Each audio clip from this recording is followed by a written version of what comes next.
ఇవాళ ప్రతి పేద ఆడబిడ్డ కళ్ళల్లో ఆనందం మేము చూస్తుంటే వీళ్ళ కడుపు కసిమసి అవుతున్నది. కేసీఆర్ కడుపు, నరేంద్ర మోడీ కడుపు.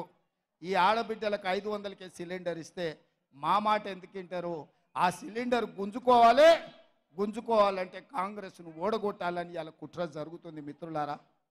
ఇదే కాదు మిత్రులారా, వ్యవసాయం ఉన్న వాళ్ళకే ఉచిత కరెంటు, పొలం ఉన్న వాళ్ళకే ఉచితంగా ఇస్తే భూమి లేని మాలాంటి పేదలకు మా ఇంటి కరెంటు బిల్లు తడిసి మోపెడవుతుందని మా పాదయాత్రలో చాలామంది పేదోళ్ళు వచ్చి చెప్తే మేము ఆలోచన చేసినాం.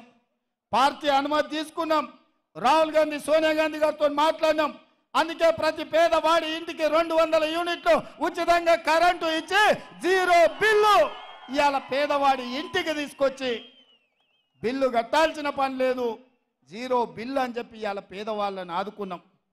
ఇవాళ పేదవాళ్ళ ఇంటికి కరెంటు వెలుగుతుంటే పేదవాడి కళ్ళల్లో ఆనందం చూసి ఓర్వలేని కేసీఆర్, నరేంద్ర మోడీ కుట్ర చేసి కాంగ్రెస్ను ఓడగొట్టాలి, కాంగ్రెస్ను ఓడగొడితే ఉచిత కరెంటు ఇంటికిచ్చేది రద్దవుతుందని పన్నాగం చేస్తారు.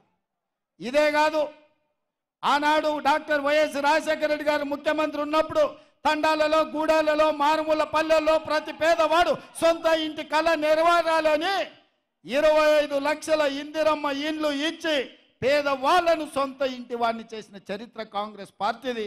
ఆనాడు మంత్రిగా దామోదర రాజనరసింహ గారు, కొండ సురేఖ గారు పేదవాళ్లకు లక్షలాది ఇండ్లు ఇప్పించిన చరిత్ర. కానీ కేసీఆర్ ఏమన్నాడయా? కాంగ్రెస్ వాళ్ళు ఇచ్చిన డబ్బా ఇండ్లు వద్దు, డబల్ బెడ్రూమ్ ఇండ్లు ముద్దన్నాడు. నేను అడుగుతున్న సోయిలేని సన్నాసిని దద్దమ్మను, ఈ మెదక్ జిల్లాలో ఎన్ని డబల్ బెడ్రూమ్ ఇండ్లు ఇచ్చినవని. అయితే గీతే మీ ఎర్రవల్లిలో కమిషన్లు ఇచ్చిన వాళ్ళకి ఇచ్చినావు. నిన్నగాక మన ఎర్రవల్లి ఫామ్ హౌస్ ముందల నీ ఈపులు పక్కున వలుగుతాయి బిడ్డ, మాకు ఇండ్లు ఇస్తామన్నావు, ఎందుకు ఇవ్వలేదని మొన్ననే చాలా మంది పోయి ఫామ్ హౌస్ ముందల గేటు ముందల కేసీఆర్ ఈపులు విమానం మొత్తం అవుతాయని అక్కడికే పోయారు.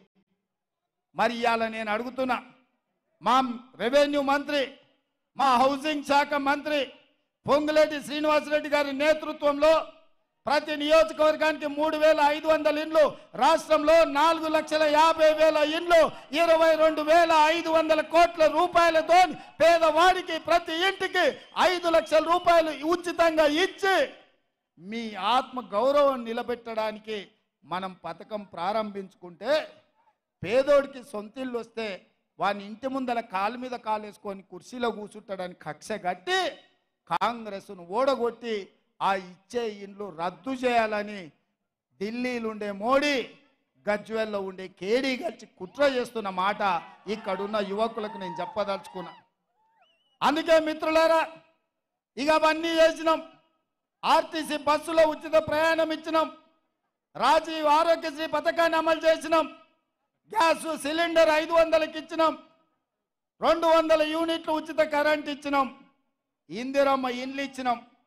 నిన్నగాక మొన్న మామ అల్లుళ్ళు ఇద్దరు తయారైన రైతు రుణమాఫీ ఎప్పుడు చేస్తామని నేను ఈ వేదిక మీద నుంచి తెలంగాణ రాష్ట్ర రైతాంగానికి మెదకు చర్చి సాక్షిగా, ఏడుపాయల దుర్గమ్మ సాక్షిగా నేను మాట ఇస్తున్నా. 15 ఆగస్టు లోపల ప్రతి రైతుకు 2 లక్షల రూపాయల లోపల రుణమాఫీ చేసే బాధ్యత మాది, మా ప్రభుత్వాన్ని. నాది మాట. నేను మాట ఇస్తున్న మిత్రులారా, తెలంగాణ రైతాంగానికి ఏడుపాయల దుర్గమ్మ సాక్షిగా నేను మాట ఇస్తున్నా. 15 ఆగస్టు లోపల మీ 2 లక్షల రుణమాఫీ చేసే బాధ్యత నాది. ఇదే కాదు, వచ్చేసారి పండించే వడ్లకు 500 రూపాయల బోనస్ ఇచ్చి కొనుగోలు చేసే బాధ్యత నాది. 100 రోజులు